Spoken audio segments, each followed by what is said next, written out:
Being stuck at home doesn't mean your creative juices can't keep flowing. Today, I'm making you take out that macro lens you've been meaning to use.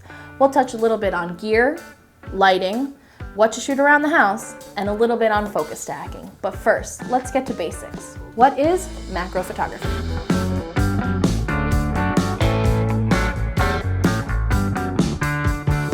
Macro photography is the style of photography that involves shooting smaller objects to make them look larger or even life-sized.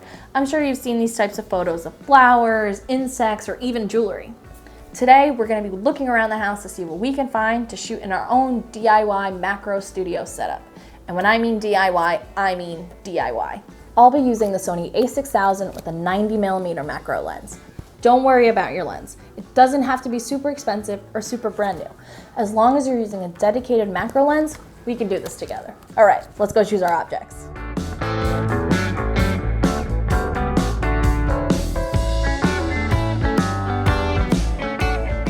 Just like any other type of photography, lighting is key. If you have access to a window, have your set in front of it to get the most light coming in if you want to use natural light.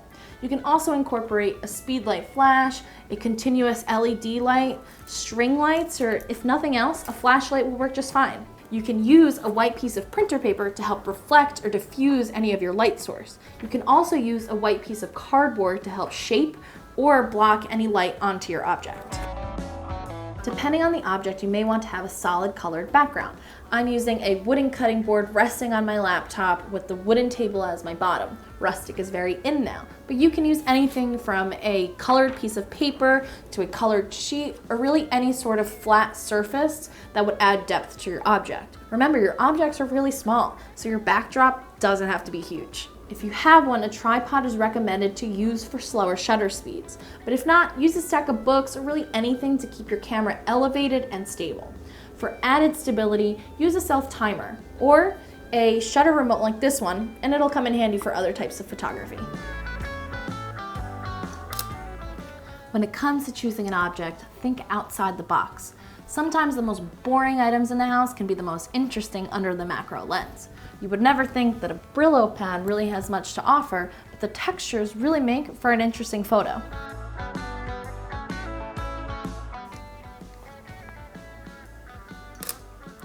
You may notice on some of your objects, not all of it is in focus, but you want it to be.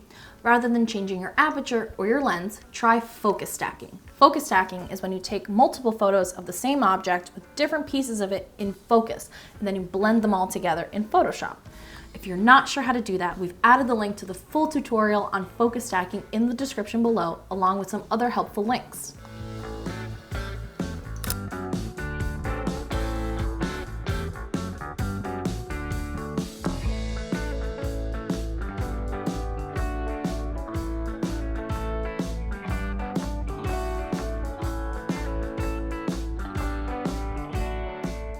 Being stuck at home can be so boring, but us photographers, we can always find a way to use our creativity. Tag us in your macro photos and even your DIY setups. Would you like to see more DIY videos like these? Let us know in the comments below. I'm Maria, and thanks for watching.